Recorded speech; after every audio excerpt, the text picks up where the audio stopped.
Hi, this is Soraya. I wanted to let everyone know that we are live on YouTube.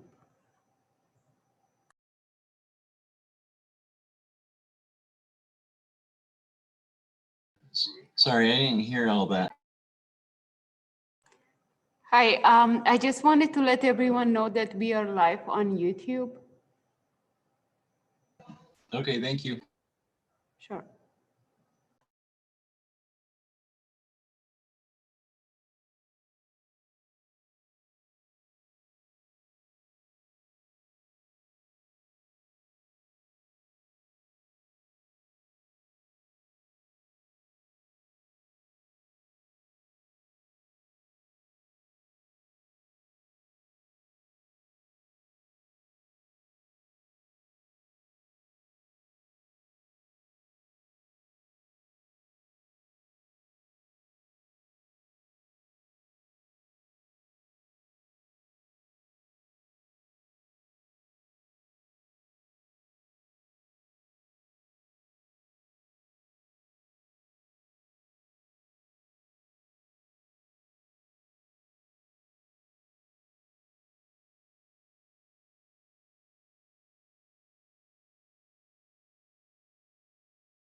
Good afternoon, everyone. It looks like we have a quorum.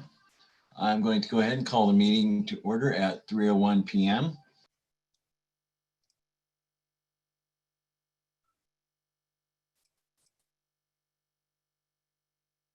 All right, looks like we have Jesse's here, Jessica's here, Ryan's here, Eugene's here, and James is here.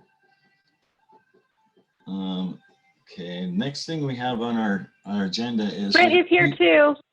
Hello? Oh, okay. All right, thanks, Brett. All right, the next thing on our agenda is we have two sets of minutes to approve, one from the special meeting and the other from last month's meeting. I don't know if everybody's had an opportunity to go through and look at those.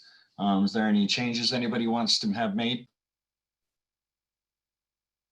All right, seeing none, we'll just go ahead and approve those as presented. Are there any public comments? Okay, seeing none, I'll just go ahead and move into general board member comments. I believe, Jean, you have something?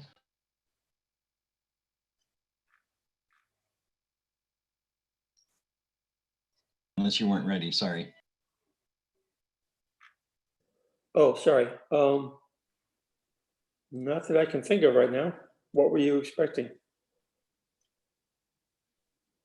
From those emails that we had about Oh, I thought that was gonna just, because I didn't see it on the agenda, I was thinking it was gonna go into next year's, priority things.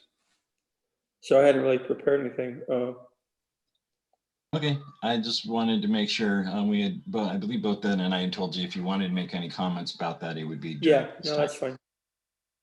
Okay, and then I guess we'll go right into city staff presentations. The first one we have. Oh, hold on a second, Corey. Gene, you sent an email asking for kind of an inventory of education programs. Is that something that you want to see at the board? And if so, I guess I'd appreciate just for the public record an ask Oh, okay. of staff for that. Yeah, since I didn't see it particularly on the agenda, or maybe I just misread it, I figured it was something that, given the time frame, that Corey didn't want to go into. But yeah, just to try to put it in a nutshell, and I don't want to take up too much time. I think it would serve the board if we had, because we get information about what the plans are for streets and parking facilities and new subdivisions that are going in. So one of the things, especially given the crash that happened on the hip strip about 7 weeks ago, to try to look at what type of bicycle safety and best practices information is going out to the local population, either been through your office, whether it's, I've seen some of the videos, whether it's printed, whether it's in-person classes, what Missoula in Motion is doing. So I was just trying to get sort of and not to take up too much time of staff, is to sort of get a little bullet point, if you will, inventory about what information is going out, what some of the basic content is, who's putting it out, how many people in a ballpark figure are being reached, et cetera. So the board can look at that at some point in a few months and decide, again, being an advisory board, that we can give advice perhaps on how to approve or otherwise modify what's being put out there. Great. Well, we can work on having kind of a presentation of all those materials either at the October or November board meeting. I imagine we can get it gathered by October. We'll just see what else gets on that agenda. Okay. Does that work for a timeline for you? Yeah, I mean, it'd be nice, yeah, to have a thing just to be able to, to get input from you guys, whoever it is, and then do some back and forth, Q&A kind of stuff, kind of have a discussion. So I think when we do it, probably, Corey, for your information, is probably to figure out about beyond what the presentations are, and what kind of what do you call it, stuff is put up on the screen for us. And it would be nice if it could come out in a PDF or something to the members a few weeks ahead of time. to maybe give a good 20-minute, 30-minute, maybe even time slot for kind of Q&A and kind of knocking things around a little bit. Great, thanks, Gene. With Yeah. that heads up, we can prepare something for sure. Okay, thanks, Ben. Moving into staff presentations, I want to really quickly turn it over to some of our guests, but just to talk about order a little bit, I'm hoping that Tom Zavitz and from Development Services and Andrew Hagemeyer from County Planning can go first and talk about what they are working on as far as the Mullen Area Master Plan. And then we have Donnie Pfeiffer from DJNA and Katie Cleets from Big Sky Public Relations to talk about the Build Grant, which is going to construct some of the public infrastructure, including roads, out in that Mullen area. And so the reason I want Andrew and Tom to go first is kind of to set the stage for what the planning efforts are and what the goals and what they see as hopeful outcomes. And then we can see from Donnie and Katie, hopefully how we're going to get there. And then we'll, after that, we'll turn it over to Madison finally to give a presentation, who's an intern in our office working on, among other things, wayfinding. And so that she wants to give an update on where she is with that, and then kind of pick the board's brains about some priorities within that. So without more blabbering from me, Andrew and Tom, are you guys ready to take over? We are, Ben. Great, thank you. So what we're gonna do, we're gonna kind of tag team this a little bit. Andrew's gonna start us off with a general background, and then as we get closer to the streets and roads, I'm gonna take over. Although we could do it the other way around, but let's try it that way, and then we'll do questions. Yeah, sounds good to me, Tom. I'm gonna just start the PowerPoint here because we can't present without a PowerPoint, right? So I'm Andrew Hagemeyer. I'm a planner with Missoula County. I think you guys know Tom, I take it. And Tom and I are working together. We're the co-project managers on the Mullen Area Neighborhoods Master Plan, which is a joint city-county project to a master plan in the area west of town, and adopt a new zoning code to guide development that's occurring in the area. And it corresponds to what's going on with the Build Grant with that Donnie and Katie are going to talk about, with building the main collector roads that are planned out there. It all kind of fits together, and we all work together as kind of a two coordinating teams, the Build Grant team and the neighborhood planning team. So yep, Tom and I are leading this project. We've hired Dover Cole Partners to be our consultants. They have subcontracted out with a couple of local firms, Territorial, IMEG, and Jacobs, that are helping out. And yeah, Dover Cole has demonstrated a long history of being able to do these types of master plans that really sort of focus on urbanism and creating neighborhoods, not only doing the plan, but putting in place the regulatory framework. And then they actually able to show that what these communities that they planned for look like once they're built. And that's what really impressed us when we were hiring a consultant. You might remember Dover Cole also from the downtown master plan. They are like primo when it comes to how the intersection between our transportation systems and our built environment are intersect. I mean, the reality is transportation is planning, and planning is transportation. So there is a draft. We are that far along. It is out. The public can see it. They can look at it. They can comment on it. It's on the website, themullinareamasterplan.com. We have on there, we have the draft plan, the draft form-based code, and then a stormwater report. I suggest if you really want to get in and just dying to dive into this plan and code, maybe wait like a week or two, because we are just about to release the next draft. So you want to see the most current thing, just give us another week or two.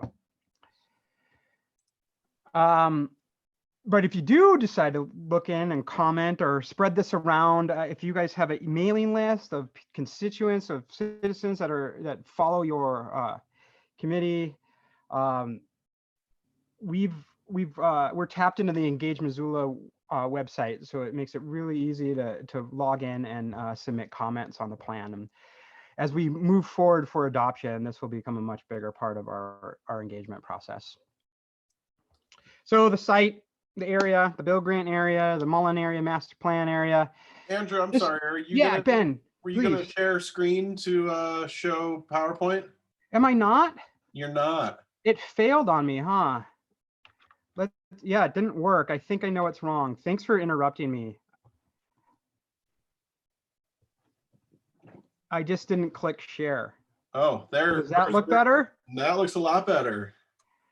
Okay, you didn't miss anything, but this is the first slide. There's the second slide. There's the third slide, and this is the slide where I was on. Right. So the site, this is where we're planning. This is the west end of Missoula, west of Reserve Street, east of the airport, south of Broadway, north of Mullen Road. You know, it's farm fields right now. And there's sort of this misconception that we've run into, that people see these farm fields and just think it's farm fields. Why are we doing a master plan for these farm fields? It's because it's slated for development, and it's been slated for development for at least 15 years now, and really a lot longer than that.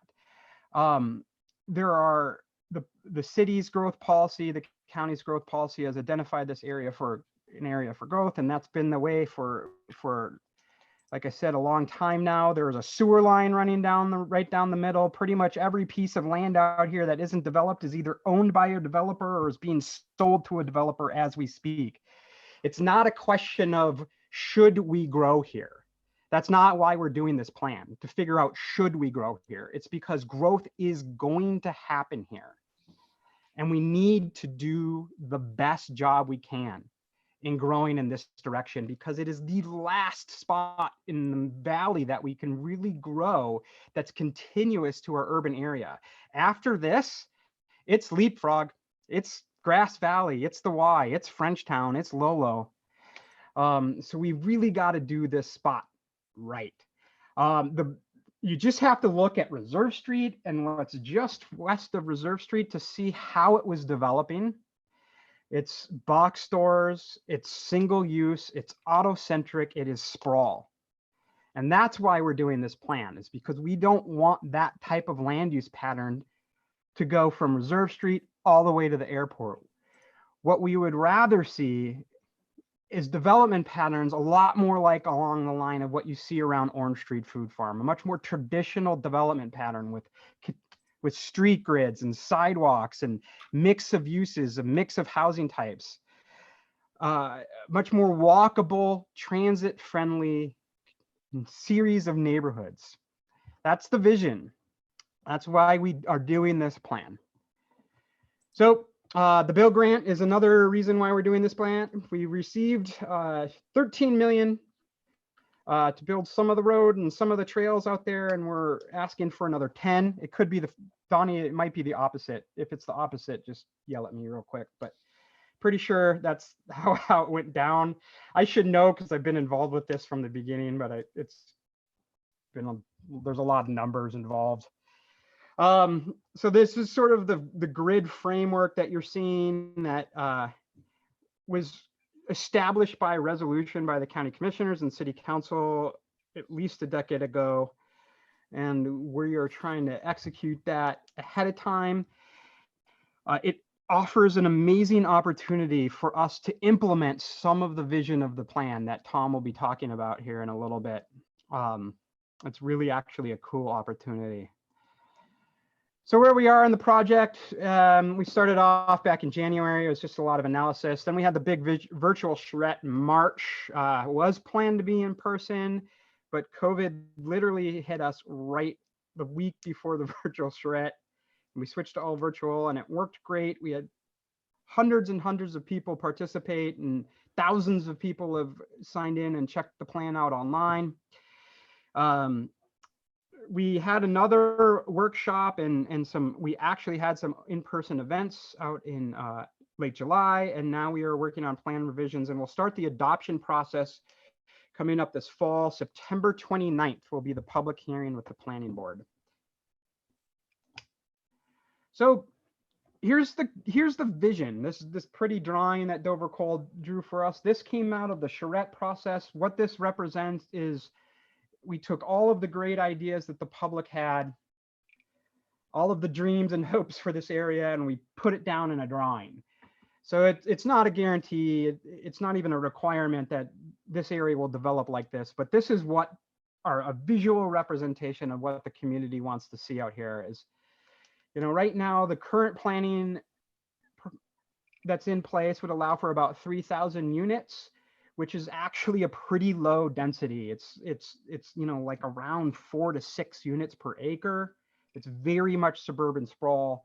This is actually calling for over 6,000 new units, which is a much more compact series of neighborhoods. We're looking at 5 walkable urban centers out here. So these are places, traditional development patterns with, like, think about little main streets, almost little nodes of commercial activity, with up to 150,000 or more retail and commercial and office space. 6 miles of new trails. We're envisioning a restored Grant Creek through the whole plan area, and we're looking at incorporating urban agriculture into the fabric of the neighborhood to represent those soils that are in place and the agricultural history of the area. So some of the big ideas that came out of the planning process, there's 5 of them. I'm not going to hit on all of them here in this presentation, but they range from building a much more sustainable, walkable place to having much more consistent and easy regulations to see the plan to fruition. Focusing in more on maybe some things that you are interested on. We've worked with Mountain Lion. We've been able to identify a bus route that will serve the area once it can support a bus route. So it's not going to happen immediately. Some of the development will have to be put into place. So we're going to build that transit-ready development or levels, so that it's, you know, 12, 15 units per acre, which will be most of this area. It will support transit. And what we'll be able to do at first is get a 30-minute route loop off of Route 15, which Route 15 will be a 15-minute route, and then it'll branch out in either direction. So we'll get bus service every 30 minutes to the area at first. Long term, once this area is fully developed, it will be able to support a much more frequent bus service. We're thinking bus rapid transit from this area to downtown. So transit will be a huge component of this area. Another component that in the vision is that the streets, and this is actually my favorite part of this plan, is that the streets are safe, comfortable, and interesting for all users. So the street designs are very intentionally focusing on separating uses. So there's spaces, you know, on our collector roads, there's spaces for auto traffic, there's spaces for bicycles, and there's spaces for pedestrians. The design of the buildings, the code, all is focused on making the streetscape interested, and it's really focused on that public-private realm. content sensitive. That's what form-based codes excel at. So what are we talking about for complete streets out there? You know, activating the sidewalks, dedicated bike lanes, safe places for people to be, you know, places, planting strips to handle stormwater and also just give you shade. The streets have to be really interesting. You know, they're supposed to be great places. That's the concept. So I'll hand it over here to Tom to talk a little bit about the code and how we're going to get there. And Tom, do you want to switch sharing, or do you want me to just click for you? Why don't you click for me, Andrew? No problem. And so let me pick up where Andrew was just leaving off, and that first, that this is that the consultant is proposing a form-based code, and a form-based code takes into account not just the land that a piece of property is on, but all of the surrounding land around it. So in a form-based code, the streets are part of the code and the street types are part of the code. And the code is based on our 2 growth policies and the things that the communities in this particular code, the things that 2 communities have said, the city and the county, that, and they're very similar, that they want walkability, they want to preserve ag land, they want to preserve open space, they want mixed uses. They want a what I would call a complete neighborhood. And because we are getting 6,000 units in this area ultimately, and the thought right now is over 20 years, that, you know, obviously that's a big impact to the transportation infrastructure.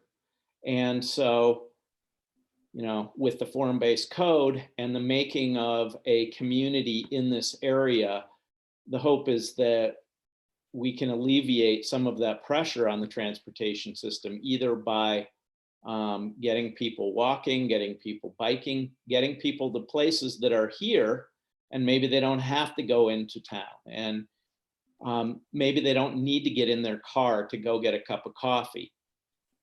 The idea here, and especially with the streets, is that we stop, and I'll just be blunt, that we stop having the automobile as the primary transportation option. And so how do you do that? Well, you've got to design a street that encourages walking. And Andrew, why don't you go ahead? What I want to say here on this map real quickly, though, is that this is a conceptual map, and it shows that there are several of the many different street design types that can be located in the same area. And because there are many trails and streets in the area, and the way that they interconnect in this plan will allow us to have several different street design types, and they are very different from what we've had in the past, but they're different because this is the way that we can get to shifting the mode to bikes and walking and creating a community here rather than a suburb with no services. So Andrew, go to the next slide if you would.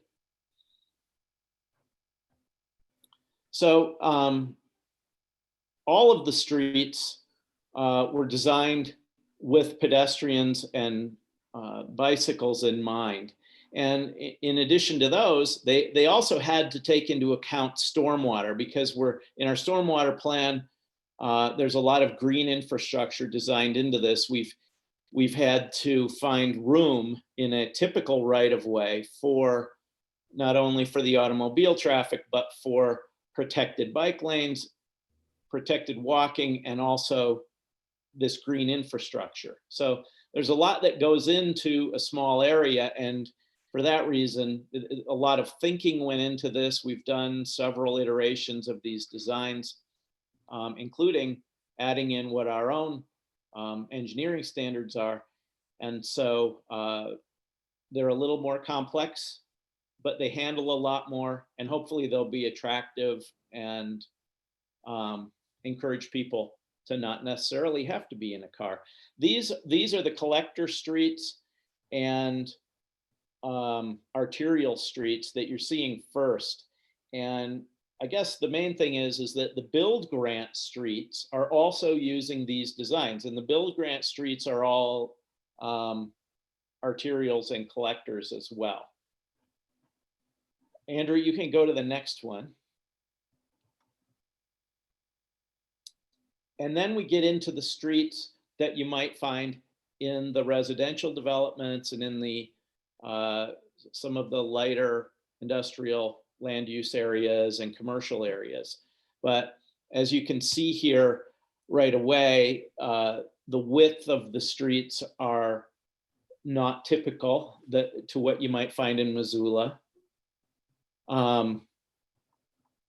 There is green infrastructure in most of them, and that's been designed and will be used in places where that's required. Other places it won't be as much. We have a bike street, which has that one, which on the far right, which has bicycle lanes that are completely separated by boulevards. We have shared use streets. We have this one-way street, which has a very narrow pavement width of 20 feet. We have another one of those to the left of that has 2 lanes, parking on only one side. And then let's keep getting into, let's go a little further, Andrew. And then these are the ones that are, to me, the ones that if we can start designing residential neighborhoods with these kinds of streets, we're going to really make some inroads toward giving the idea that the automobile is not the dominant mode of transportation. So on the far left, there's a trail street. Then there's a green street, which doesn't have, and those first 2 don't have automobiles on them.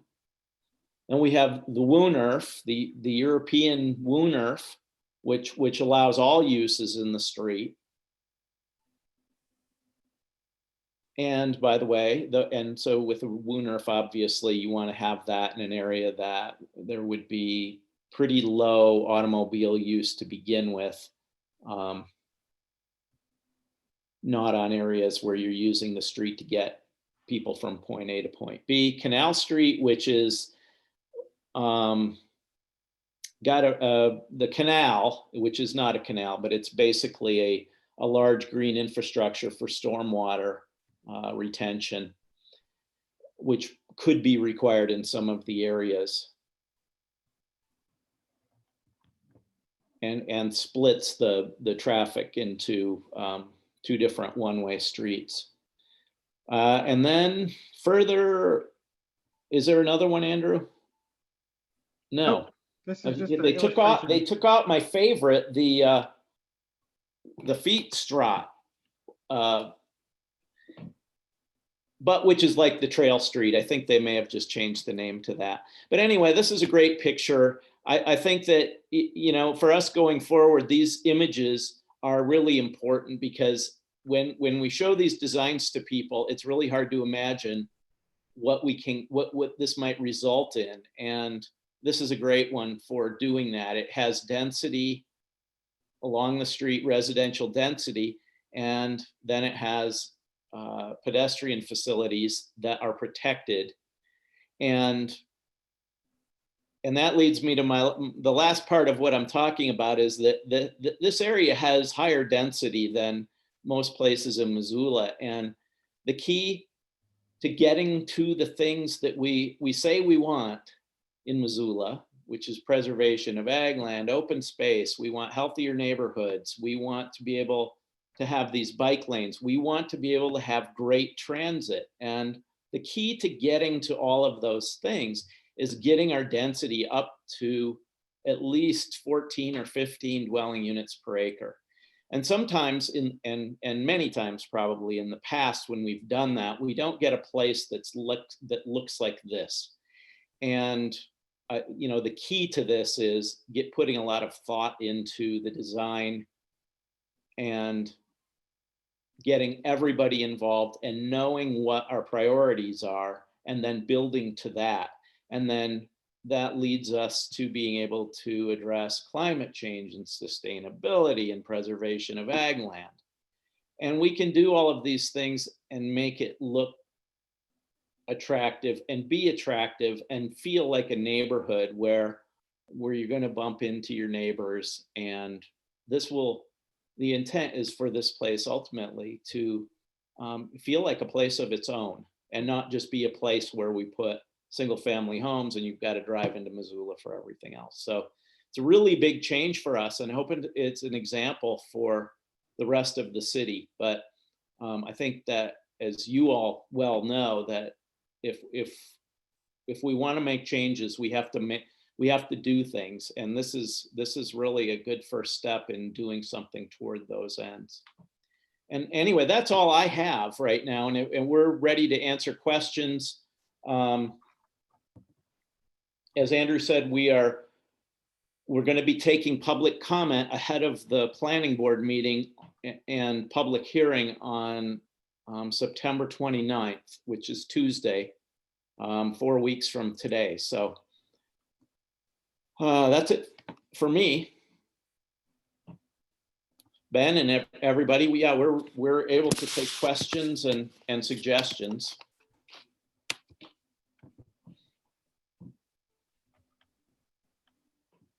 Anybody have any questions or comments? Go ahead, Jessica. Hi, I already commented publicly online. Couple of things. It seems as if the document for the Mullen Master Plan is asking for priorities. And so I feel like that's what you want from us. It seems like with the build grant that the roads and the separate shared use trails should take priority, along with the Grant Creek rejuvenation and making it more of a healthy ecosystem. The second thing that I think is a priority is preserving the land for the farming, for the fire station, for future school, for the parks that anchor each neighborhood, and the places that are historically important, like the Flynn House. The third thing that I would say is, as far as priorities go, I would begin with the Broadway neighborhood, which is the neighborhood adjacent to the new VA buildings that are being constructed. You already have construction there. You already have infrastructure going in there. People are already going to be seeing that. It avoids all the problems with Mullen Crossing Reserve. And so unless the build grant pays for a safer crossing of reserve at Mullen, I don't think that should be the first neighborhood that's developed, should be on the Mullen side. I think in the plan, that's what you suggest, but I feel that is really problematic for cyclists, and it's problematic even for cars, really. And we've discussed the crash history at that intersection is really significant. So anyway, my priority would be for you to do the Broadway neighborhood area first, to anchor it, and then the VA new buildings, new structure that are on Broadway would just sort of be like a little segue into that. And then people who are going to be working in those buildings would have an adjacent neighborhood in which to live. And that seems like a really good idea. Let's see, the fifth thing I had on my list was you specifically in your final thoughts ask for the adoption of new bicycle parking facilities for new construction to be made as a standard. And of course, this is the Bike Pedestrian Committee. And so I feel that that is you asking us to recommend formally that. I don't know if it would be in your form plan or if that would be a city resolution. I already thought that new bike parking was a requirement in new construction, but I guess I am wrong on that. Other comments that I have are that it didn't specifically address underground parking for the highest density areas, the apartments. That would be in that Broadway neighborhood. I like that about the neighborhood by the Osprey Stadium. I think it's good planning to have underground parking when there's the really, really high density. I think that the power also of this neighborhood is that their neighbors at 4-H Ranch, which is single family homes, but no town center, those people are going to use these new neighborhoods as their own town center. And so it's not just going to help that community, it's going to help all the people that live already nearby. And so I think it's overall a really powerful forward-thinking plan. I would also like to comment on the Dover Coal Associates that on page 98 and 99, they copied and pasted the plan from Thomasville, Georgia, and referred to it by name twice. And so just so you edit that out of the final version. Those are my comments. Thanks, Jessica, for those. Those are great.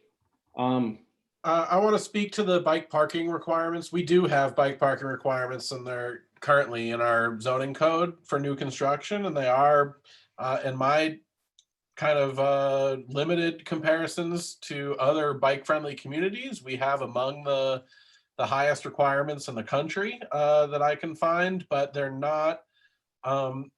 There's still some work to be done to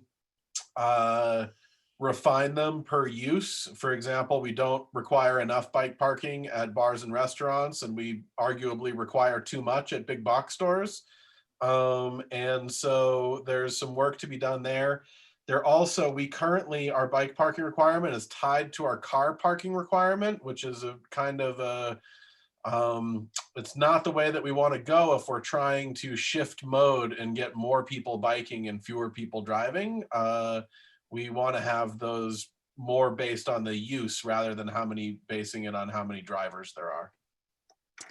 So my thought was that perhaps it was because the land is partly in the county of Missoula. That could be, county doesn't have biking parking requirements. Right. And so the hope is the city will annex it later, but I feel like the report was based on the fact that that's where the city and county join and they want to be proactive. But I guess we wouldn't have really any power at the county level to change that, right? No, but that's a good comment and a good reminder, Jessica. So the code that will be the rules out here, whether it's in the county or city, does require bike parking. It is page 4-3 of the form-based code. I suggest, Ben, especially you take a look at it to see if the spacing requirements are along the lines of what you're thinking. And if they are, or, let us know. And if they aren't, maybe suggest changes. I went through that and submitted comments to Aaron. I don't know if he hasn't gotten them to you yet, but Okay. I don't need to take up our time at this meeting with that. Okay. But yeah, Sounds good. And a couple other comments related to Jessica's comments is, you're dead right about the Broadway Mullen Reserve development, order of things. What's going to drive what areas get developed first out in this area is going to be largely driven by the bill grant and where that infrastructure that the bill grant is putting in, where that's going to get built. And so Donnie will be able to speak to a little bit about priorities, but in terms of guiding the development itself, it's develop how up and built. But in order to address that, what we've done, plan imagines much more of the higher densities in the area being on the north side to avoid that Reserve and Mullen intersection.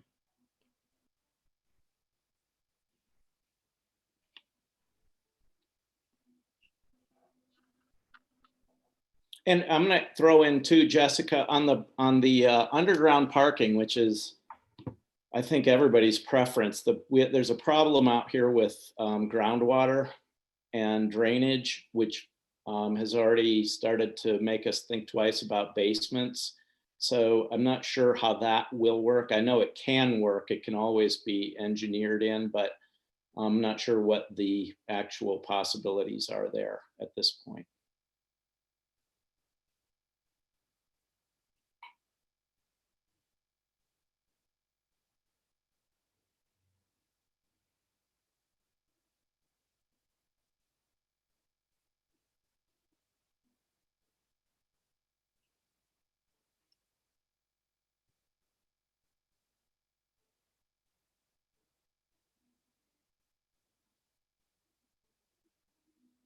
Oh, Corey said that he just lost his power, and so he is working on getting back online.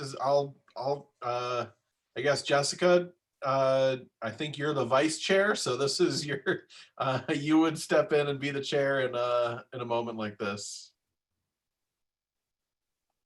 Okay, well, in that case, then I guess, does any other board members have their hands raised for questions? I'm not sure I can see that, as the meeting I'm not a co-host. Yeah, Jessica, I did have my hand up, but obviously Corey's power being out, he can't see it, so. Okay, go ahead. Yeah, some comments. I'll go to the bike parking first. With the rising advent of electric assist bikes, I'm going to go with the assumption that that's going to be a significant, perhaps aspect of bike ownership out as we move farther and farther away from the core downtown, especially.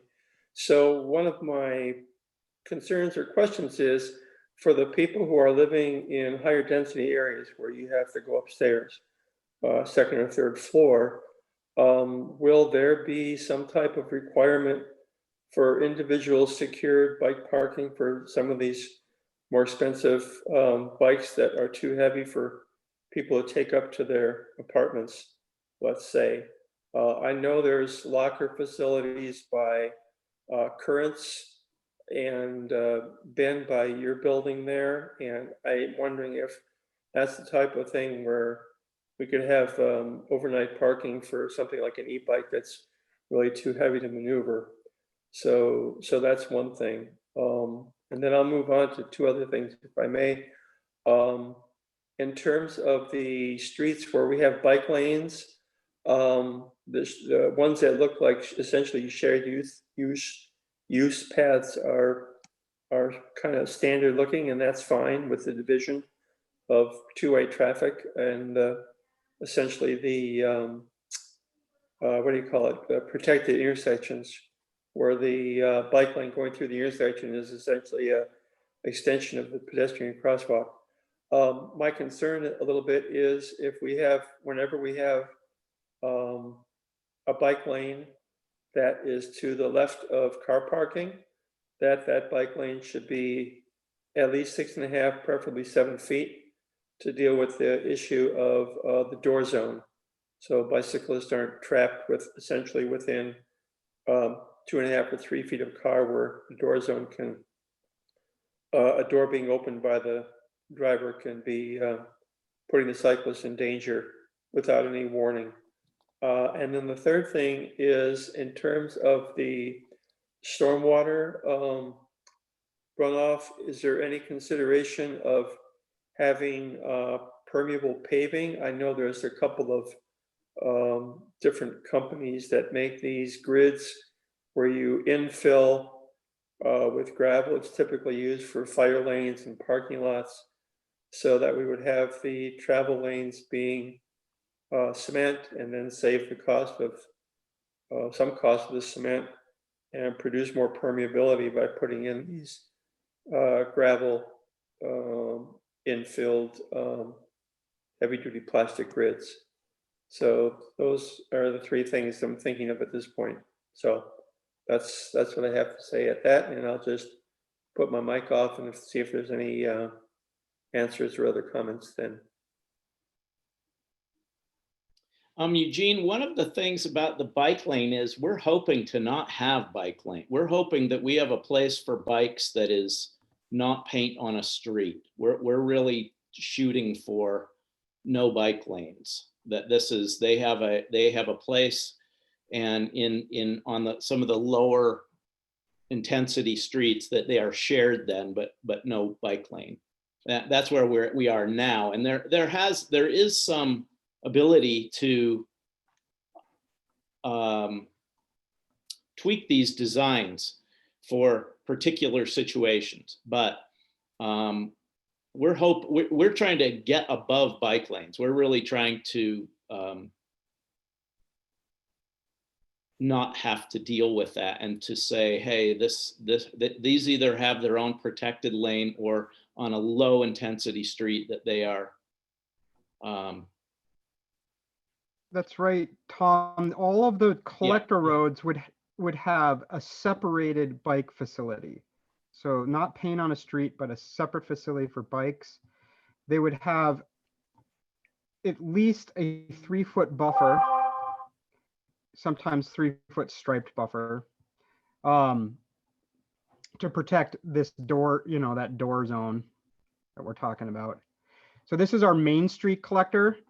This is going to be in the areas that are more dense, our mixed use areas. Our neighborhood collector right here is in more residential areas. And this, you see, it's intended to have fairly large separation between the travel lanes and the bike lane. Now, in our existing neighborhood streets, Mary Jane, where it's already built out, it's going to be we don't have any right of way to work with. We're not going to be rebuilding those roads. So those bike lanes are going to be put in with paint, on places like Mary Jane, where the neighborhood already exists. But they're still going to be, or they're still proposed to be outside of the parking lane that's there. Yeah. Thank you, Ben. As for the parking requirements for bike parking, they do split them up. There's short-term parking requirements. So if you're eating and drinking establishment, you're a short-term biking requirement. And then if you're an apartment building, there's long-term biking requirements, and there's different standards for those. So in the long-term biking requirements, it does require bike parking to be secured from the weather and in a cage or a garage or some sort of structure, so those facilities are secure overnight. I'm hoping, Eugene, that's kind of what you were wondering about. Yeah, I was thinking of the residential where, again, especially e-bikes being heavier, that people aren't going to want to haul them upstairs. So there's some type of secured area. Yep. I know some apartments and condominiums do it and some don't. And I just wanted to make sure that was taken care of. Yep, definitely thought of. And then you had a third question that I forget right now. That was about the drainage, where we could have permeable type of things for parking areas. I think there's some room for that. I can't remember. I know they looked into it, and it is challenging in our climate with the freeze-thaw cycle of permeable surfaces, but it doesn't. I don't think it's completely out of the realm of possibility. And I don't know, Donnie, if any of that got passed along to you guys, the conversation about permeable surfaces. I think it's a possibility. All right, Katie had her hand up. Just wanted to recognize her. Oh, I'm sorry. I think I clicked the wrong thing. I was giving a thumbs up a while ago when we were talking about build grant funding, and whoever was saying, I think I have that right, I was putting a thumbs up that they did. My apologies. That's okay. Ryan Bundy, you're next in the line. I was just going to mention, I mean, don't they have permeable paving currently in Poly Square area? So does anyone know, like, where the bike trail connects to the back of those Poly's buildings is that gridded stuff, the hexagonal? So is that, does anyone know if they like it, or if that's worked well or not worked well? Or my understanding is that is for fire access only, to get to the trail behind those apartments. And so it's not to be driven on regularly. Gotcha. I also think there's difference in soil types between the two areas, but it's, Yeah. I know that green infrastructure is something that the city is really interested in. And I think we'll hear from Donnie in a little bit about ways that they're already looking at incorporating it. And I think that there's, I think that they're hearing the comment now that it's valuable to you guys as well. All right, anyone else have any other comments about the Mullen Area Master Plan? Seeing, oh, This is Britt. I have a quick question. Did you guys have any special considerations for snow storage?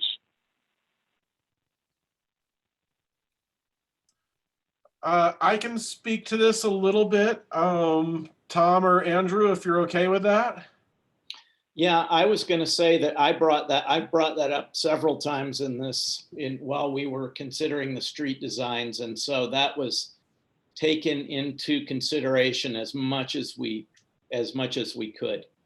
So one of the things that has been really great about this process that I've observed is that we're getting the right people at the right times joining the conversation. So Brian Hensel from City Streets has been part of this planning process. So instead of us planning something and designing something and then him coming in at the 11th hour and saying, whoa, wait a minute, I can't maintain that. What am I going to do with snow? Instead, he's helping us figure that out from the beginning. And so one of his ideas was to change the grade of the protected bike lane and have it sloped back towards the to the tree wells between the sidewalk and the bike lane, so that the your freeze thaw cycles aren't just continually melting and then refreezing across the bike lane, and instead you're just piling the snow from both the bike lane and the sidewalk into the tree wells. That's one thing that we're looking at. Definitely the amount of green infrastructure that we're looking at, and like using swales to manage stormwater where possible, that will be snow storage opportunities as well. But it certainly is at the front of mind that we're trying to design this to be usable 12 months a year, where we recognize that some of our existing bike facilities in town and pedestrian facilities for that matter are not. Yeah, and then also sometimes all the gravel and dirt and stuff that gets put down in the springtime, it has to be swept, and that can interfere with the biking and the walking too. So hopefully the streets will be clean enough that they won't need to get too much sand and gravel on them. Yeah, and the bike lane being raised and protected, hopefully it's not just running into the bike lane due to the crown of the road the way that it does on a normal street in town. Or adjacent to the parked cars along the bike lane with the big crusty piles of encrusted stuff. Thank you. I appreciate that. all right, James had your hand up.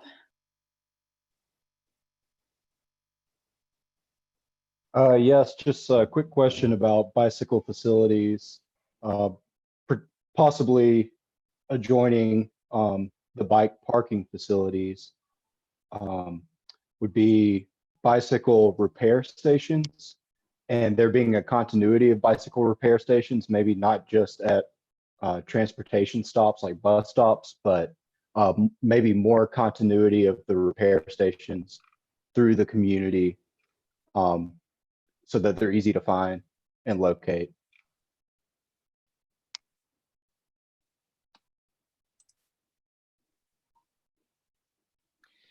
Can I just say, I like that comment, and it kind of reminds me of the previous comment in the way that when we are designing these things and elevating the use of bikes and walking, that, we really have to change the way we think about maintenance and a repair station even. So I think that's a good comment.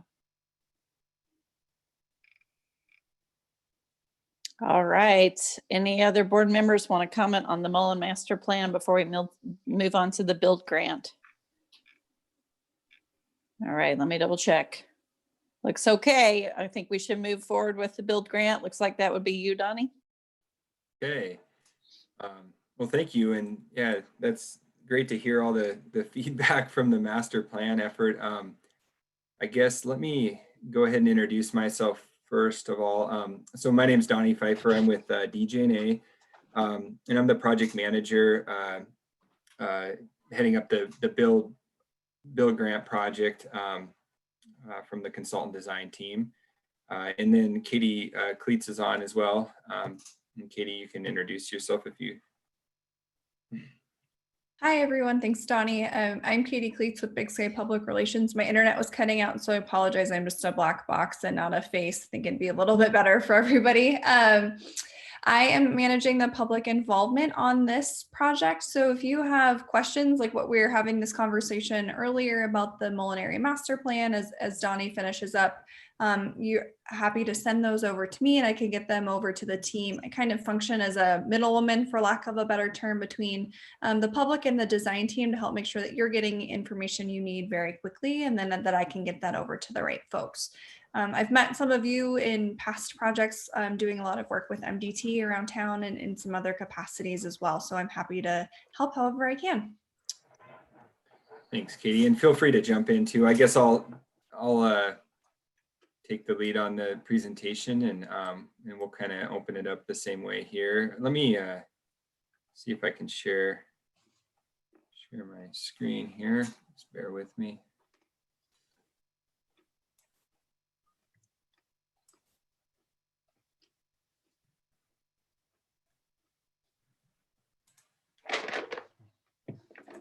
Ben, maybe can you guys give me some confirmation here if this is coming over on your end?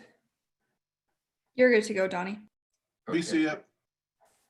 All right. Well, again, thanks for having us on, and it's good to be able to share kind of some of the work that we're doing in terms of the build project. And so I guess hopefully I hit the mark here, and I think I did actually with where the planning effort left off. But I apologize if I kind of cover some ground, not knowing how involved or aware everybody is of the build work that's been ongoing. But I'm going to kind of start high and just kind of work down what we've covered this past 8 months so far and where we are today, and then talk about maybe some specific design elements in typical section things that'll feed in well to the discussion that we've been having already. So just to kind of let you know who's all involved with the Mullen Build project, like Tom and Andrew said, that the build project stemmed from a federal grant that was awarded to Missoula County in the city as well in November of 2019. And shortly thereafter, DJNA was selected to lead the consultant team to help everybody deliver this project. But really it's a locally led project. And FHWA though is very much involved since the grant was a federal grant. And you were right on, Andrew. It's $13 million was awarded, but the ask was 23.2. So we didn't quite get as much as was originally intended for the entire build out, if you will. But we'll get into the priorities later that were necessary because of that award. But it was still a huge amount of money to help leverage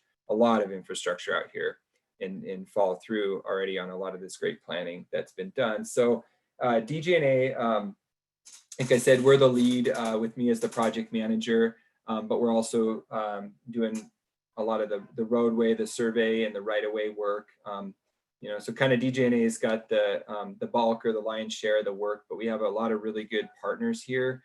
And I do want to remind everybody, this project is, it's definitely a roadway project, but there's a lot else going on here underground. We've got water utilities, wastewater, stormwater, and hydraulics in the case of Grant Creek.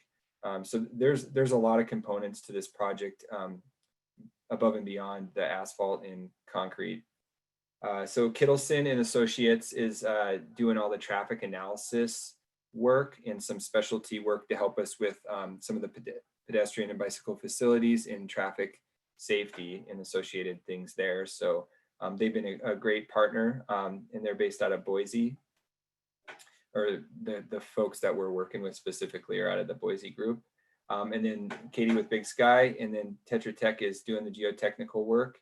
And now through a CMGC process, there is a prime contractor that was recently selected who's Kiewit contractors. And so it's a little bit of a unique process where through a competitive merit-based, process, not necessarily just driven solely by low bid, like you see a lot of times with public works projects. The contractor was selected, and that was intentionally done so that Kiewit can help us look at things like constructability, traffic staging, and basically help with cost assurity. So we make sure that when we move on through the project and get to the point where we're ready to go to construction, that we're pretty certain we're with our budget and where we are, because we don't want to end up overrunning the federal aid part of the project and not having enough to follow through with all the infrastructure that we've committed to completing. So Kiewit's gonna help with the cost estimating through the pre-construction phase, and then we'll work with them on the backside of this project in construction. So it's a great process that we're implementing here. So I guess the next thing here is just to kind of get in a little more in detail about the project priorities. So when we set out on this project, like I said, about a little more than half of the federal money was received, but our team moved forward in January into what we called the preliminary engineering phase, which the goal was to produce a 30% level concept design by July 24th. So just a little over a month ago, we delivered that package. And that included a concept design of all of these 10 scope elements.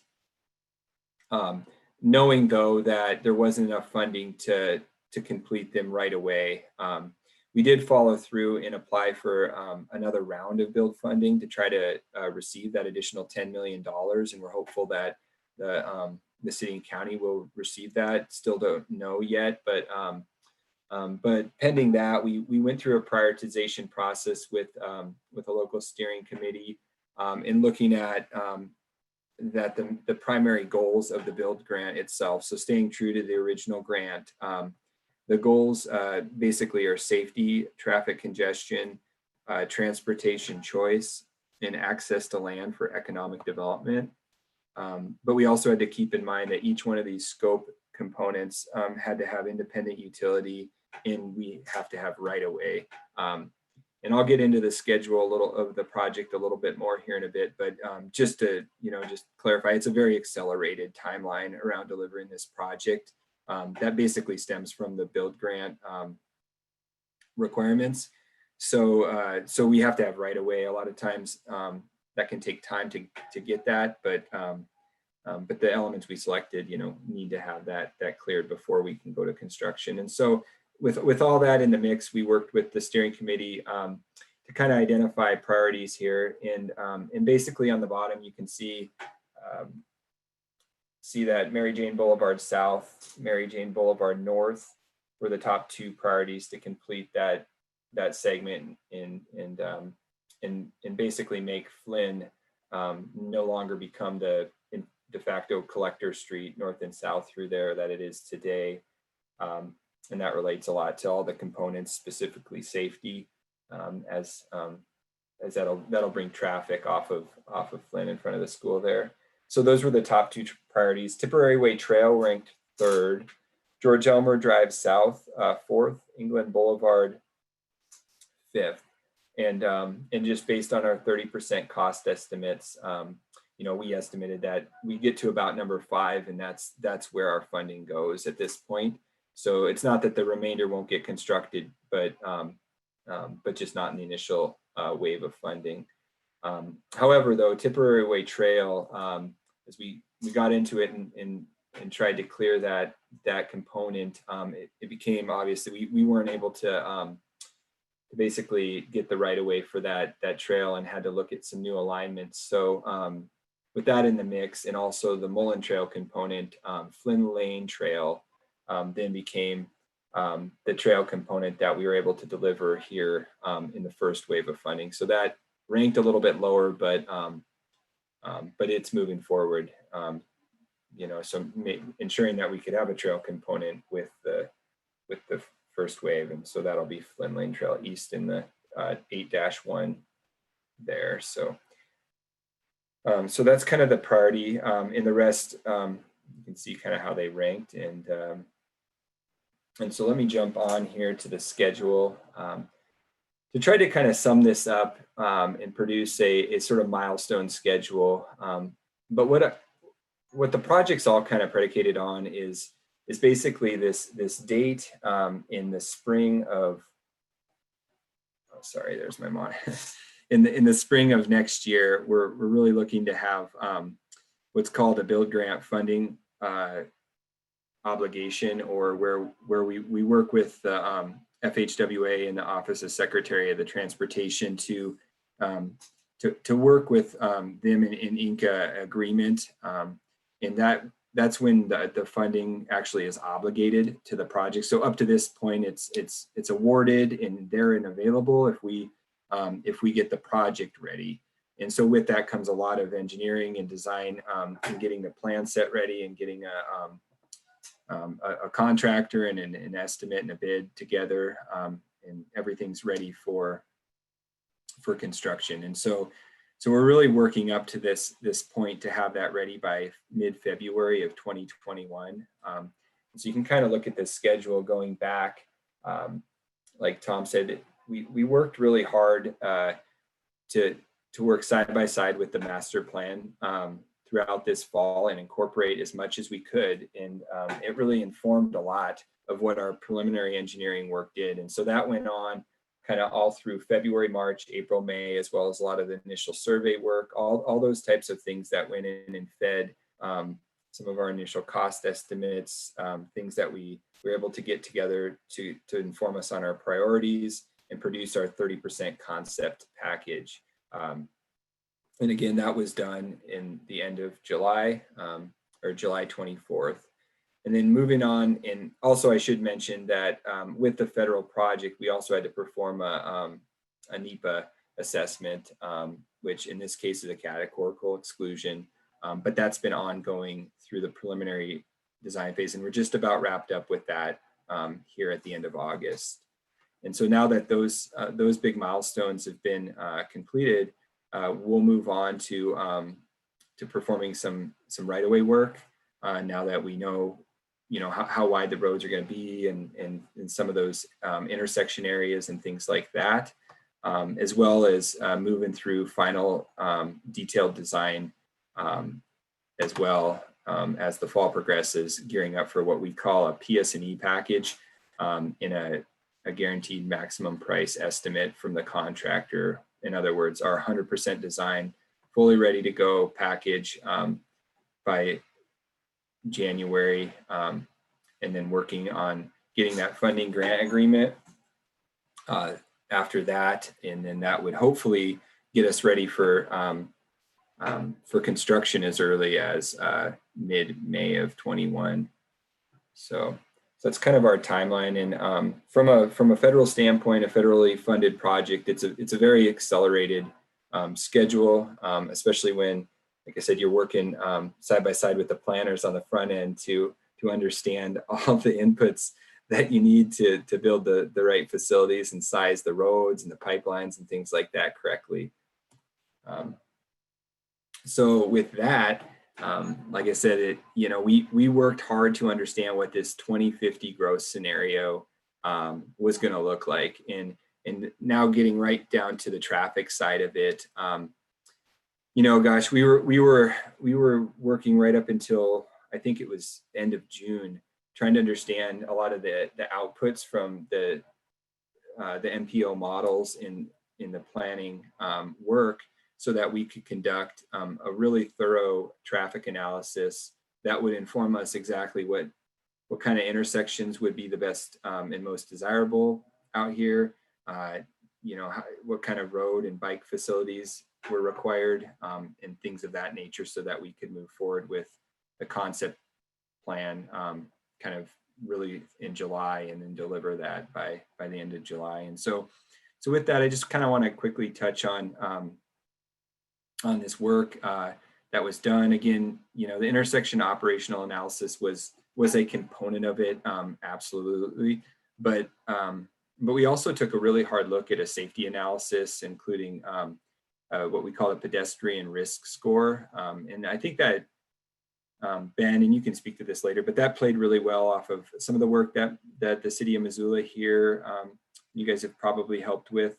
But it really helps inform us at these different intersection levels, kind of what the risks are for the multimodal component, and then that'll inform kind of how we build those out, maybe RFBs and things like that, as well as there is 21 intersections, each with different scenarios, signals, roundabouts, two-way stop control, all-way stop control, different scenarios, and looking at all these factors to essentially recommend what ultimately would be the best intersection. And really where we ended up was concluding that roundabouts worked pretty well in most of these areas. And since safety was really our biggest component driving this project, there's a lot of them, but you know, we really valued safety very high. And so our recommendation at many of these intersections was the roundabout, and we're trying to implement those and working through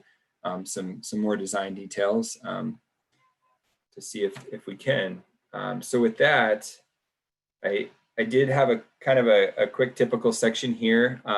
And I guess all I really want to say at this point, we can come back to this too if there's some questions, but we really took the typicals that you guys just looked at from the master plan, and we're doing our best to design those and incorporate those, knowing that, you know, those are conceptual, and there are some caveats and some changes that have to happen as we get into some of the details around the intersections and some of the stormwater concepts that you guys brought up.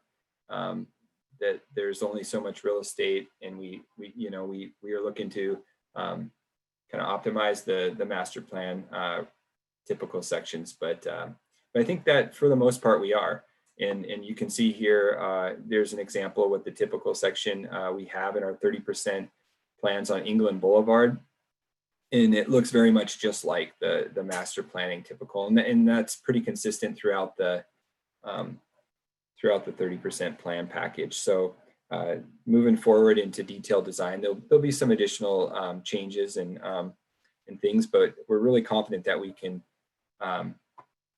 really deliver what was in that master plan. I think it was a great product and a good spot for us to pick up and move forward on a lot of these designs.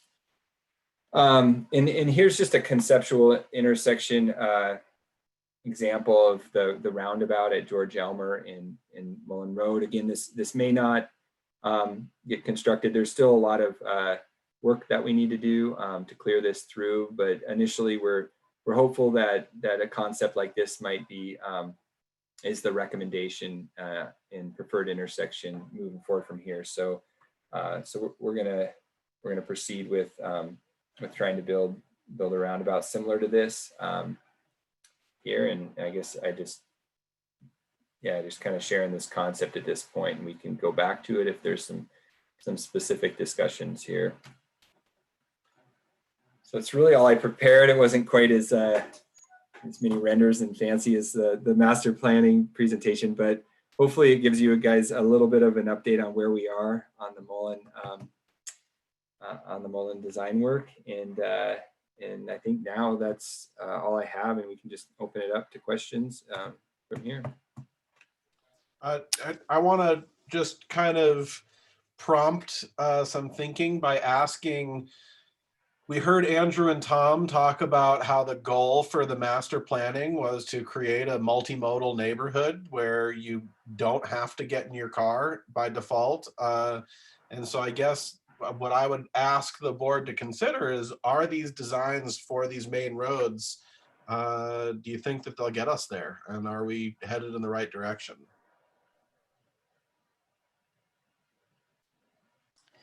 All right, so I'm looking for hands. Well, I don't have a hand. This is Britt, so I'll go first. Yeah, I think so. Getting the full separation is huge for parents and kids, especially.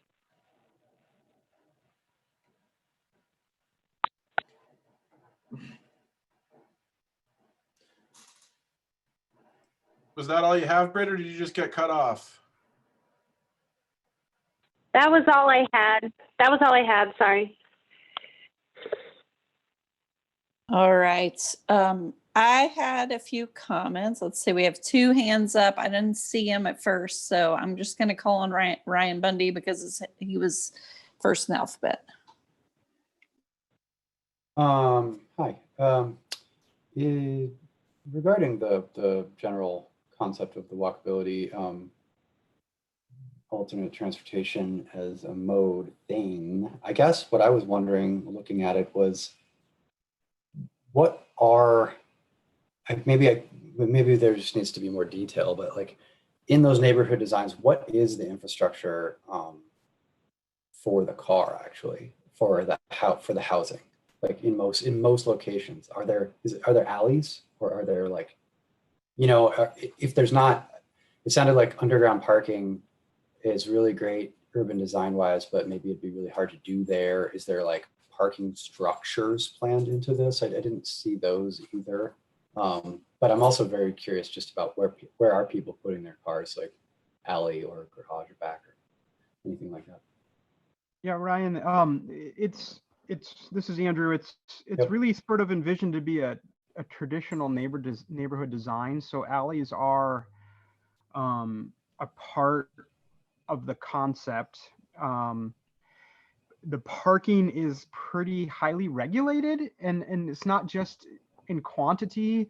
What we've done is the code really dictates where on a property parking can occur. And it's usually towards the back. It's usually behind buildings. It's never, no, I shouldn't say never. There's always exceptions, but it's almost typically not allowed along the street. Mm-hmm. So you will not see, in most situations, you will not be walking down a sidewalk and have to your left the street and to your right a parking lot. There'll be, to your left will be the street, to your right will be a building, behind that building will be the parking lot. So that really helps walkability, as you're probably well aware, having, interesting places to be and to walk. It does allow some of your parking requirements to be met when on-street parking is available. So the parking lots can be, if you do have on-street parking available on your street, the parking lots might be a little bit smaller than you would typically see in other places in Missoula. So you can count on-street parking towards your parking requirements. It's really designed to minimize the impact on parking on that pedestrian or bicyclist experience, or even the driver's experience as well.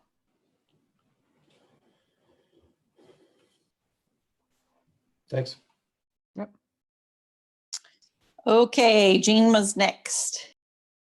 Yeah, just looking at the traffic circles, both the single and double lane, and it kind of brought me to thinking about, we had all the views of the nice, totally separated bike paths and very slow residential streets where, everybody uses it, but it's very low volume.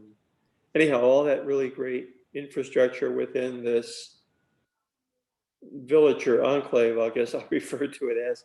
So I guess what I'm wondering is, as you exit this and then you head, east towards Reserve Street, which is like, trying to get into the castle across the moat, what are the facilities going to be that get you past the whole Mullen Reserve kind of barrier that really seems to be there now, particularly in terms for biking.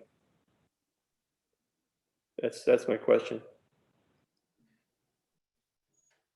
So, you know, for me, we have talked about this quite a bit. It's outside of the Mullen Plan project area, but it's really something that we need to put some energy into making that connection into, especially into the downtown. It's a great point. And, you know, I think obviously there are lots of parts of the community where we need to look at, you know, prioritizing those connections, in my opinion. And, but that's a great point. It's just outside of our project area at this point, but, you know, it needs to be addressed so that this area can work. So, yeah, good point. And we need to keep raising that point.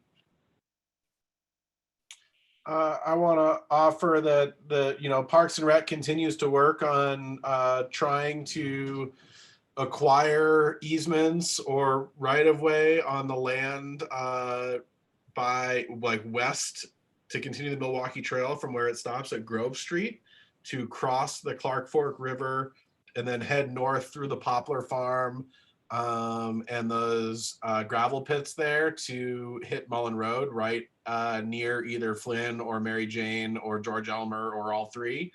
And so we're getting closer to getting the property easements that we need to be able to build that trail. Obviously, we don't have the money for a bridge right now, but that's something that is actively being worked on. And then we're also, again, it's piecemeal and it's slow and it's not best practices, but we're still working to get somewhere. Union Pacific is one of the only streets with a signal across Reserve. This year we striped bike lanes following a pavement preservation project on recommendations from this board to add bike lanes on Union Pacific to begin to get across the Reserve. And so one of the things that we're talking about with Donnie, even though their project doesn't quite address it, is considering the potential future for bike lanes on maybe O'Leary Street to connect to Union Pacific as another east-west route across Reserve that isn't Mullen. On the south end of this planning area. And Ben, with that too, maybe I'd add that, and Ben's right, we definitely talked that O'Leary would, it would be a great connection. And as we kind of did a lot of this traffic analysis, it also really helped inform what the Mullen Road corridor, if you will, from Reserve onward to George Elmer is going to look like in the future. Now, that's not necessarily in the scope of the build project, but as we did the traffic work to inform us on the connecting intersections at Mary Jane and George Elmer, it's pretty clear that Mullen Road needs to be looked at, as a corridor, and will need additional capacity, both traffic and bicycle and pedestrian capacity as well. And so as that gets looked at and planned, I think that's another greater project in and of itself to make sure that that's delivered, with those facilities in mind.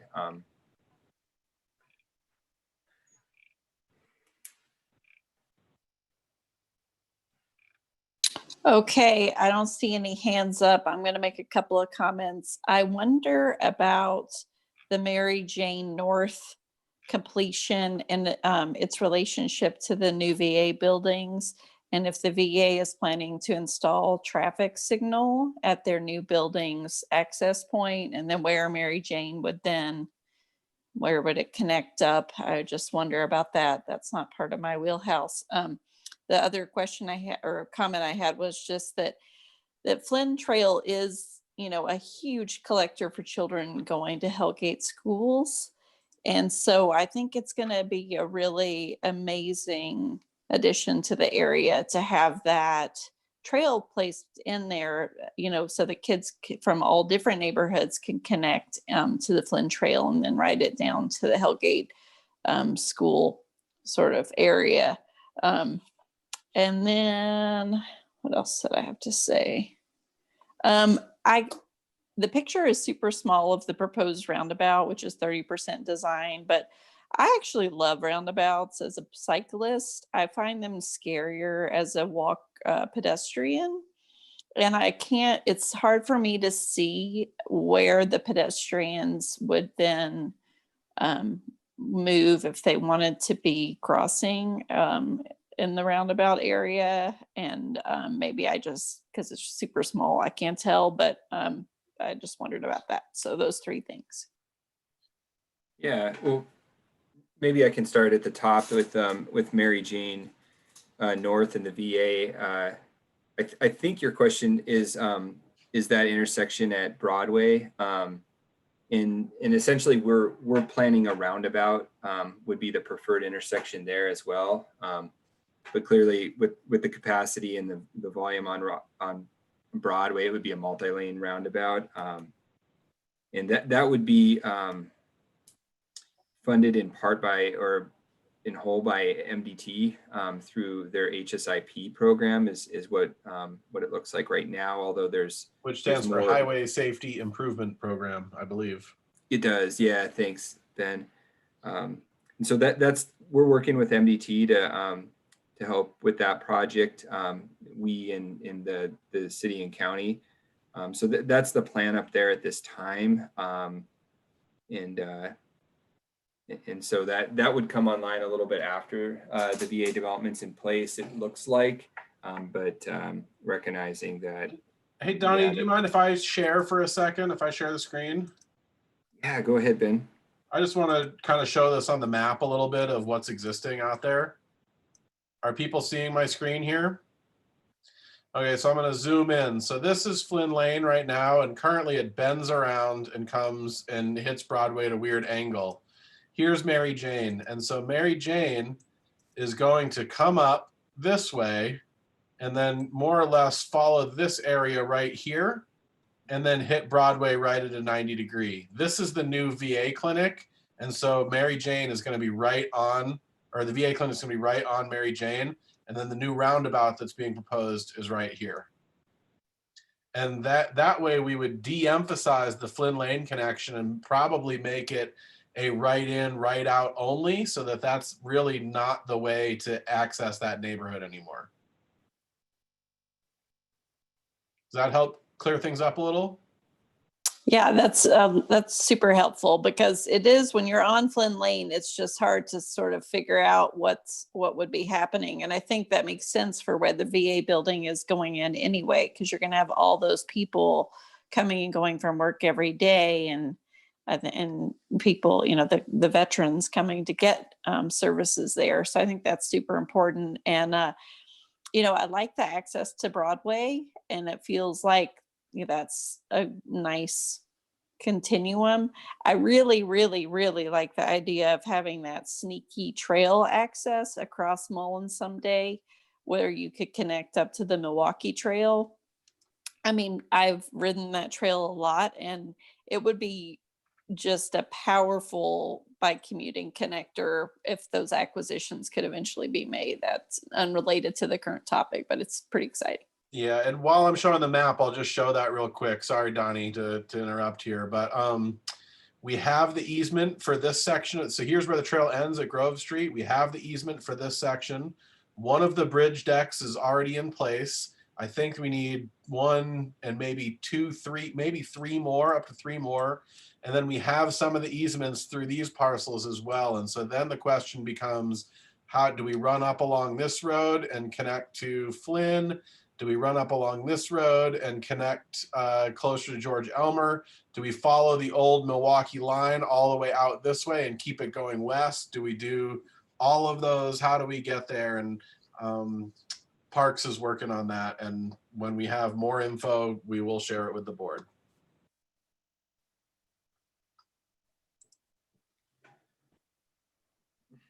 Thanks, Ben. That it definitely helps to see it on a map. I don't have anything else to add other than the question about, and so keep in mind the roundabout concepts to try to get these communicated, even on Mullen Road.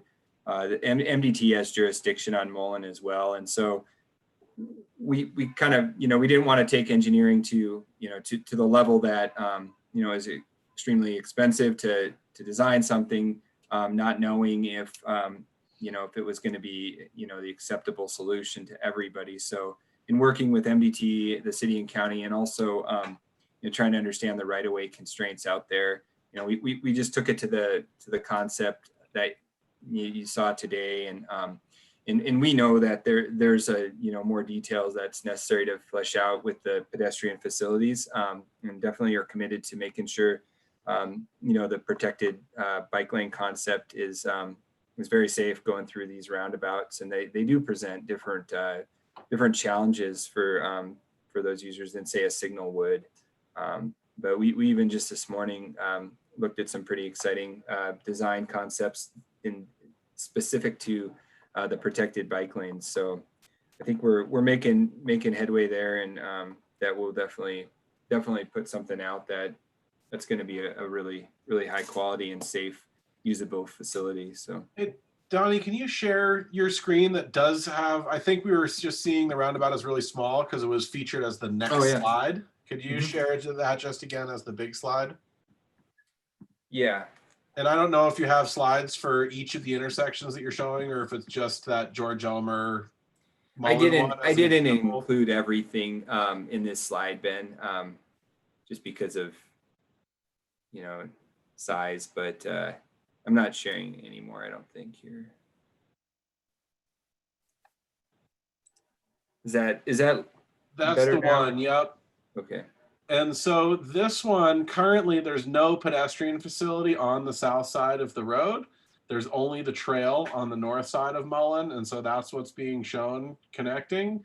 But we made the comments, I believe, on these that, especially for the homes to the south, and I really like that shared driveway approach, but it's probably worth creating a pedestrian crossing of Mullen at this location.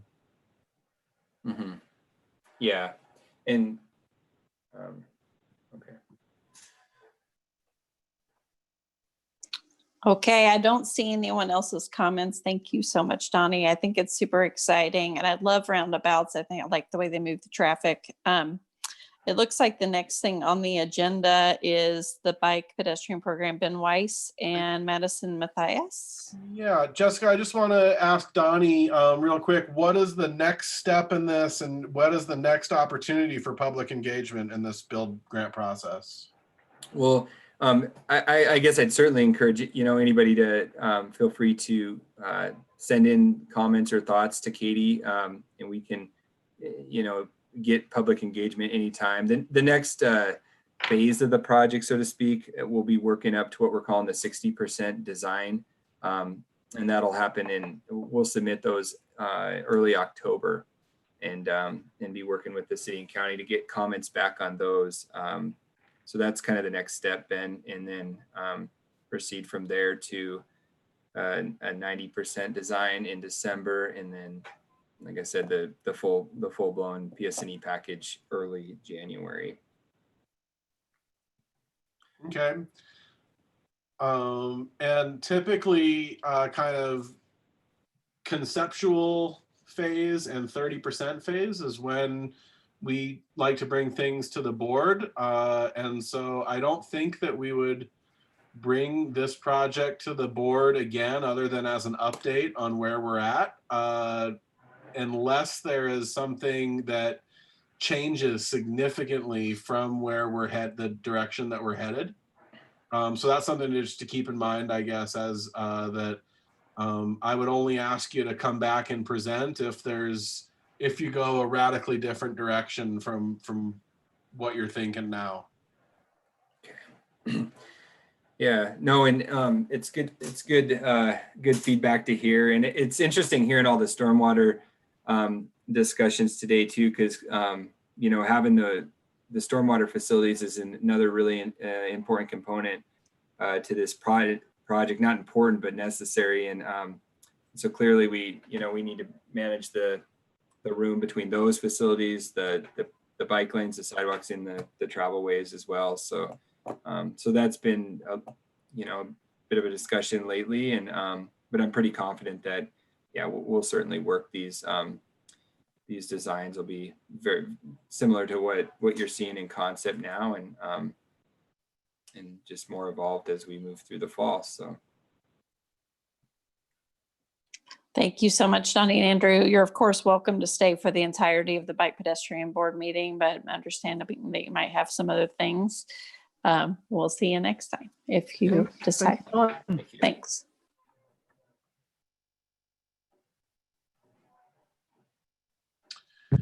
All right, I'm going to give Madison a quick introduction. Madison is our intern that, when I say our, Aaron Wilson and I have kind of both developed the scope of work for Madison, and she is being paid out of both of our budgets.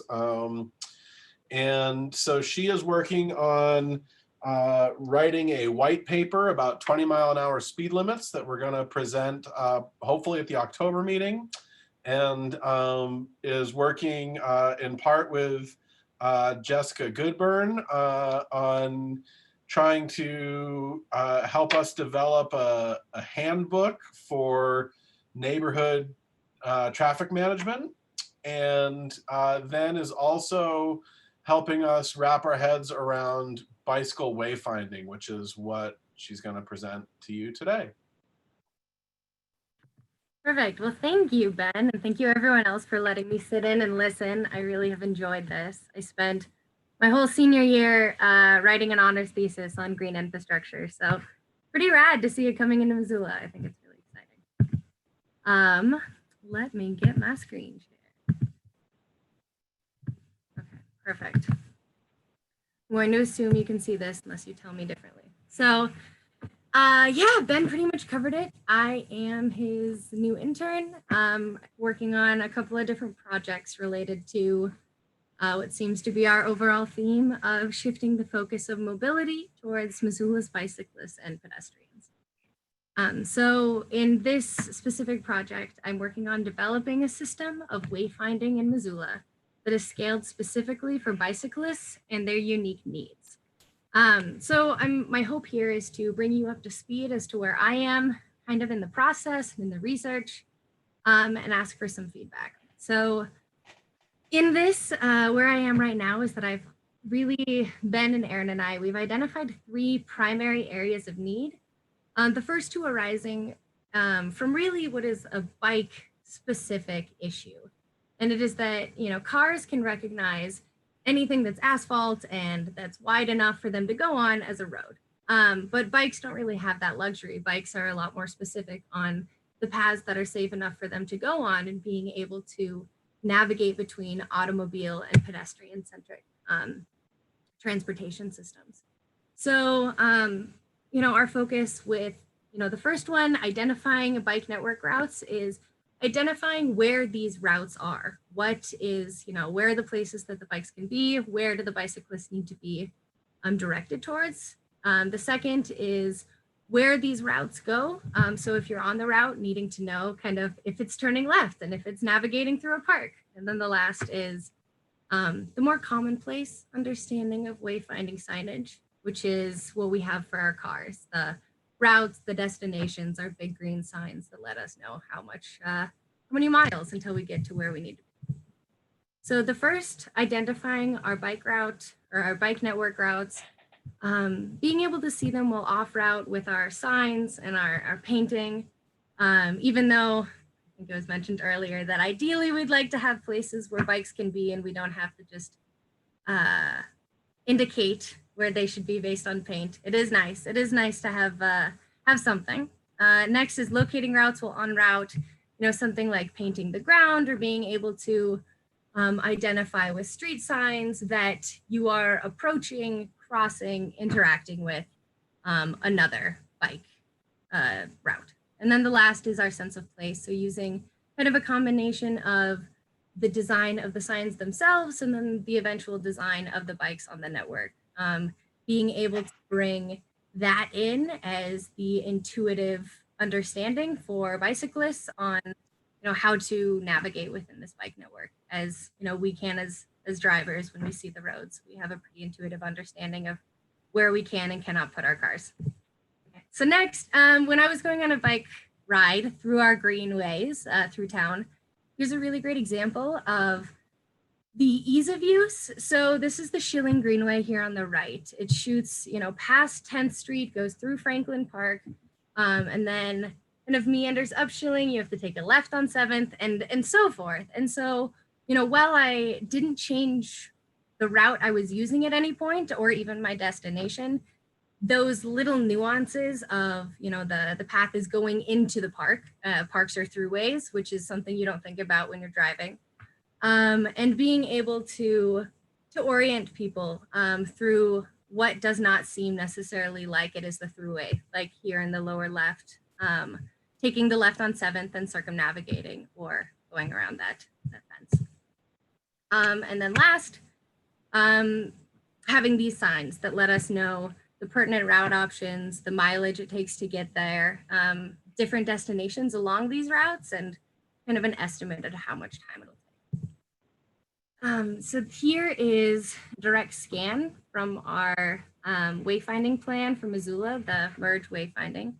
And so these are what our signs will look like, essentially. These are the specs, just to give you kind of an idea on bringing these ideas into the concrete manifestation implementation in Missoula.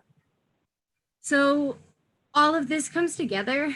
These like essential wayfinding components come together and are listed below kind of as the ways that we have been thinking about breaking down how people cognitively map their environment.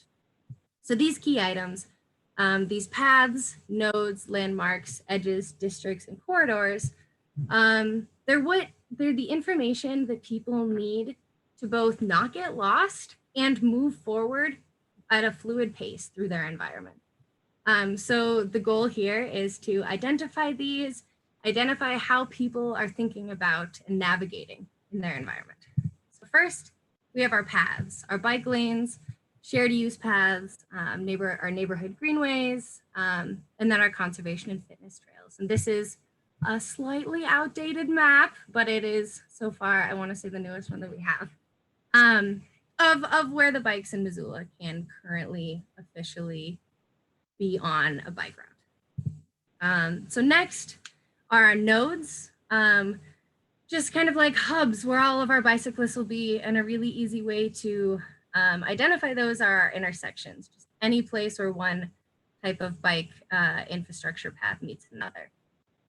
Ben brought up as a really good point in one of our meetings that is this, the standard for what, like how many signs we want, every single decision point, is this essentially where we will be putting all of our directional signage? And my answer to him was that no, this would be overkill, but hypothetically, in a great world, it would be nice for everybody at every single one of these intersections to be able to know where they're going and where they are. Okay. Next, and this is one of the asks that I have of you, and Ben sent out an Excel document right before the meeting. But these are the current landmarks and destinations that we have identified for Missoula, and that will be used as places that we're directing people to on these routes. So here's kind of a shortened list if you don't have access to your attachment right now, but essentially the business areas, what people need for their transit, recreation, school routes will be a very important thing that I'm excited to learn more from you guys about. Yeah, and museums, different places people need to visit around town. So here's a little bit more zoomed in version of that map because it's kind of hard to see. Okay, so next are our districts in Missoula. There's not a very specific role for these yet. I would say that plays much more into the neighborhood greenways being neighborhoods. But being able to incorporate that sense of place, that genus loci, that additional layer of being integrated in the transportation network. So you're not so separate from it. So you can tell where you are also by the way that your surroundings are changing. So we have neighborhoods, the business districts, and the historical districts in Missoula. And finally, just a quick glimpse. So I know corridors can be kind of harder to grasp. In Missoula, especially being a city with rivers, I think that it is beyond pertinent to let our bicyclists and pedestrians know when they can cross these rivers, or as we were saying, like Reserve and Mullen is almost impossible at this point. So being able to let people know what their opportunities are for crossing, where they are, and how many more of them they have. And so last, here are my 3 main questions for you all that I'm hoping to get some more direction and some more guidance. The first is that the corridor question, you know, where are the most important crossings? Where should we be letting people know about this? And maybe what other feedback you have about that? Including railroad crossings. My mistake, I forgot to add that as one of the corridors. The second are what are the primary bike routes being traveled? I did mention that school routes would be pretty important, but there are obviously others, including work and for business. And last, based on the destination list that you've been provided and kind of the map that I showed earlier, does this make sense? Are there any other destinations that should be added? Do you think it may be too heavy on the school side, etc.? So thank you very much, and I will sit back and wait for questions. I'll leave this up. All right, thank you so much. I thought that your presentation was amazing. I don't see any hands raised yet, but I'm sure people are just thinking about your 3 questions. I wanted to say that I love the sign mock-up. I think it looks awesome. One thing I didn't see was I've seen a couple of motorcycles on bike paths in the last week or 2. And so, I mean, it says no motorized vehicles at the entrance, like to the Reserve Street Bridge, but I noticed that that's been happening a little bit. And then I haven't seen any e-bike specific ones, but I think that'll be a problem more down the road. I did not see on your map, but you might have included it, the Canyon River, Kim Williams, Deer Creek bike connections through the golf course over at Canyon River. We talked about how the signage for that awesome ride is really, I mean, it's non-existent, so it's confusing unless you are with someone that you know. I appreciate that the economics doesn't lend itself to having signs at every intersection, but for the Appalachian Trail, you know, they just put a white slash on the trees. And so perhaps you should think of signage that is a symbol for a bike path that is very small, but would be recognizable as a bike path. That's just a thought. And then I would say that when I first visited Missoula 13 years ago, and we wanted to rent bikes and we couldn't find a place to rent them at that time, we wanted to go for a long ride. So we would have loved to have had a destination on the map for, you know, Lolo, now that it's all connected, Lolo, Hamilton, East Missoula. You know, I mean, it's nice for people to have lots of different options. So those would be my comments, and then I'll see if anybody's hands are raised.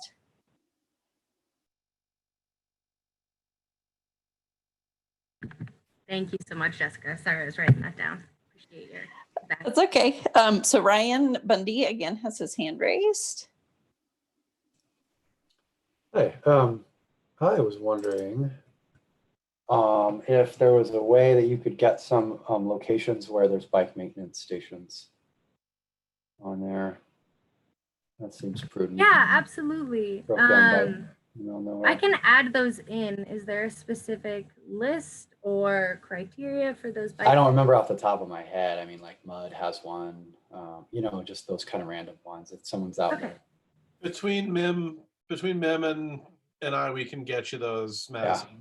Awesome, thank you. And I guess one other comment was just related to the e-bike thing that you mentioned, Jessica. I was like, oh, should it have a speed limit? I don't know. Yeah. There's no motorized vehicles, so. There are educational signs within parks on bollards and they are planning their own standalone signs that have kind of a list of courtesy suggestions, and the speeds are included on those. These are really just for wayfinding. The sole purpose of these is to, well, the sole three purposes, as Madison laid out on that first slide, are to let you know where you are, where you're going, and that you're supposed to be there. Excellent. All right, Jessica Doherty-Goodburn had her hand raised. Just a few quick thoughts. I really like the signs as well, and I think the estimated travel time is really nice when you're thinking about how bikes think about things, or bikers, cyclists. And then I wondered about grocery stores did you have grocery stores on the list? I do not, but that's an interesting point. I like that one. And then just one that comes to mind as far as railroad crossings is over on the north side between getting into the Rattlesnake on Spruce and Owen and the Orange Street underpass. And those are all, I know I found myself in that area before and kind of thinking I could go one way and then ending up going back to the bike overpass. But awesome, thank you. Yeah, I've definitely been there in a car. There's something about being on a bike that you're like, well, it's okay, I can go back. But it would be nice not to have to look on. Yeah, I think I was walking back toward Black Coffee and then kind of was like, I don't think I can go this way. It actually might have been more possible on a bike. So okay, we'll look into that. We'll definitely look into grocery stores and think about it. The criteria that we use, I don't know if Madison touched on this, came from the Merge report, who developed our motor vehicle and pedestrian wayfinding plans. The piece that they didn't do, it wasn't in the scope of their work, was to do the bicycle piece, but we took in that they basically allowed for commercial districts, but not, they don't want commercial locations on this, because then you invite the well, why isn't my business on there and that sort of thing. But I think that grocery store, if we don't call it a Albertsons or a Fresh Market or whatever, I think that is possible. We'll have to kick that around a little bit more though. Yeah, the other thing too that I just throw in, this is Aaron, is that you want to be careful with destinations that might be more temporary, not very long term. Like, you don't want to be updating signs, having to go out and change your signs with the destinations every year or couple of years. You want them to have some semblance of permanence. I mean, you'll never get that fully, but thinking about that, how long is that destination going to be there, and can you put it on a sign and have that sign be worth leaving up for 10 years or 15 years?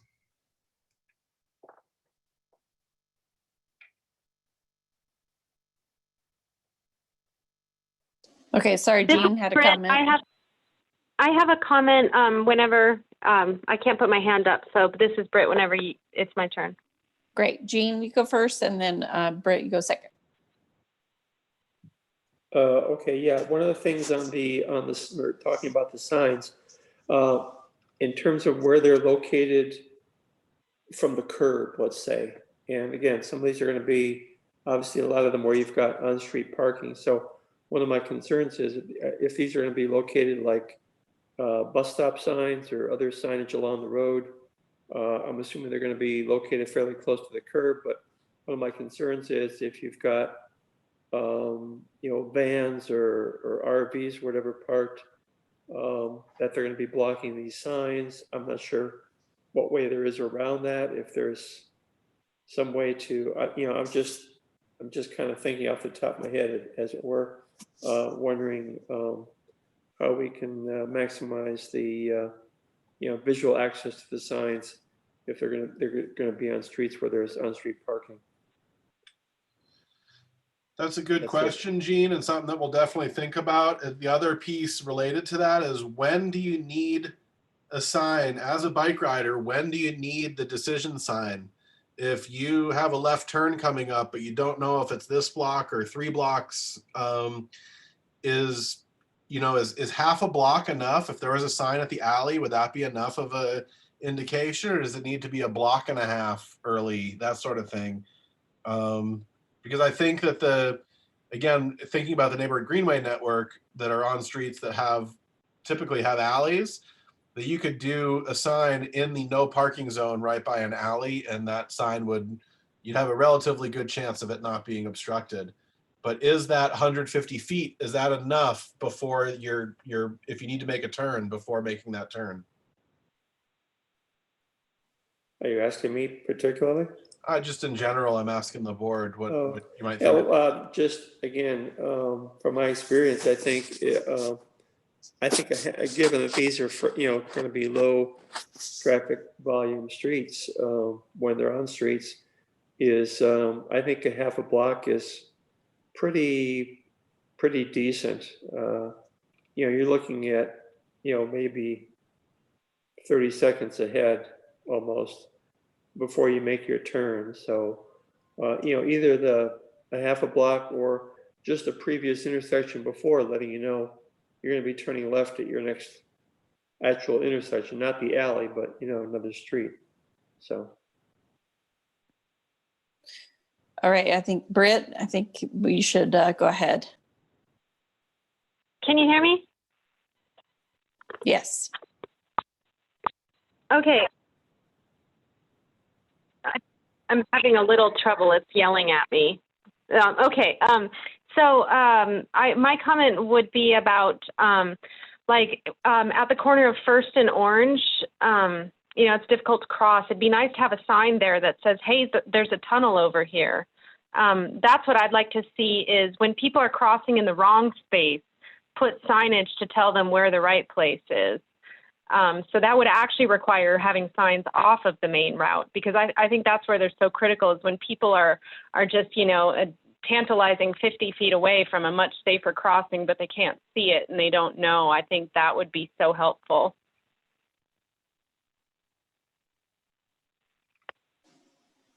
Thanks, Britt. That's a good comment. Ryan, you were up next. Just to quickly respond to Ben about the alley, I think that's plenty. I think that's great. I just would, as long as if I understood you correctly, as long as the sign is after the alley, so you're not confusing people, making them think that they're going to go down the alley, because a lot of people are on autopilot and they just follow the sign. So that's my only comment there.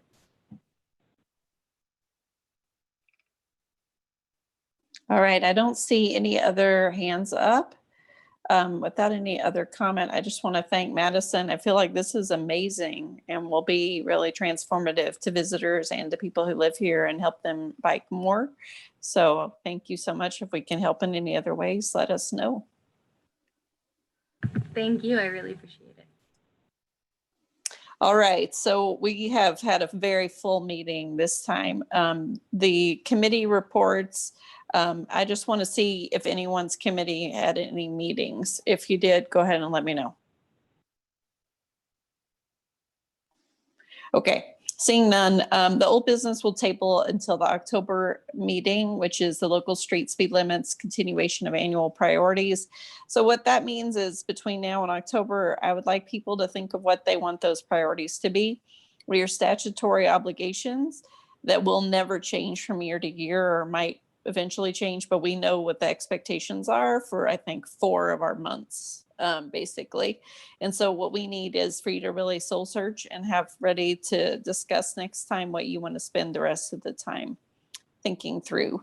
The new business that we really can't table, I believe, would be nominations for board chair and vice chair. The election will start in an October meeting, but we need to have nominations. And so if you'll raise your hand if you have a nomination to make.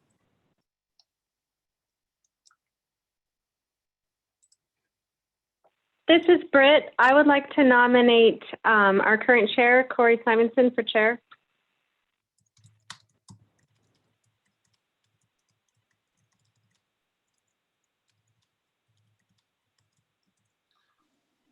Do we have any other? I just emailed him right now asking him if he can accept. Hopefully he can get back to me. He emailed me to let me know his power went out, so hopefully his phone is working or something. I don't know how that might be, how he might be doing that, but we'll see.